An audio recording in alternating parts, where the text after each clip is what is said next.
हर हर महादेव दोस्तों, स्वागत है आपका हमारे YouTube चैनल पर। आज की वीडियो में हम सुनेंगे शिव महापुराण श्री कोटि रुद्र संहिता का 27वां अध्याय, श्री गंगा जी के दर्शन एवं गौतम ऋषि का शाप। ऋषि बोले, हे सूत जी, अब हमें यह बताइए कि गंगा जी की उत्पत्ति कहाँ से और किस प्रकार हुई, तथा यह भी कि किन ऋषियों ने गौतम ऋषि को छल कपट से उनको आश्रम से दूर भेज दिया था, उनका क्या हुआ।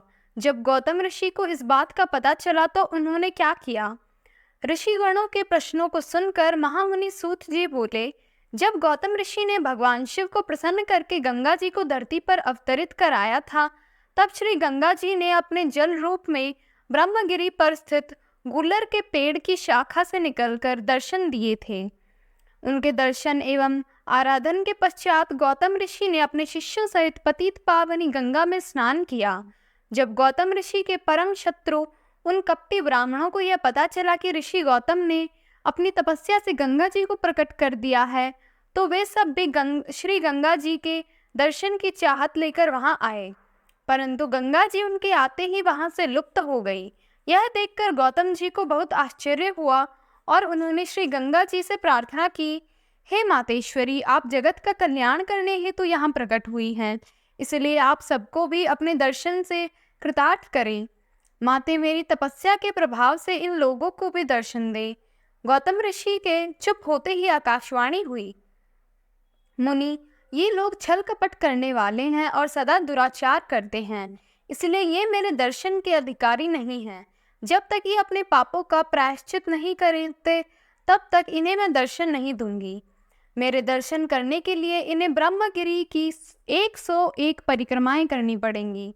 यह कहकर आकाशवाणी चुप हो गई। आकाशवाणी सुनकर वे सभी कपटी ऋषि पछताने लगे और क्षमा याचना करने लगे।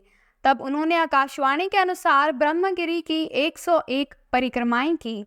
तत्पश्चात श्री गंगा जी ने उन्हें दर्शन दिए। उस दिन से वह स्थान कुरशोवत नाम से प्रसिद्ध हुआ।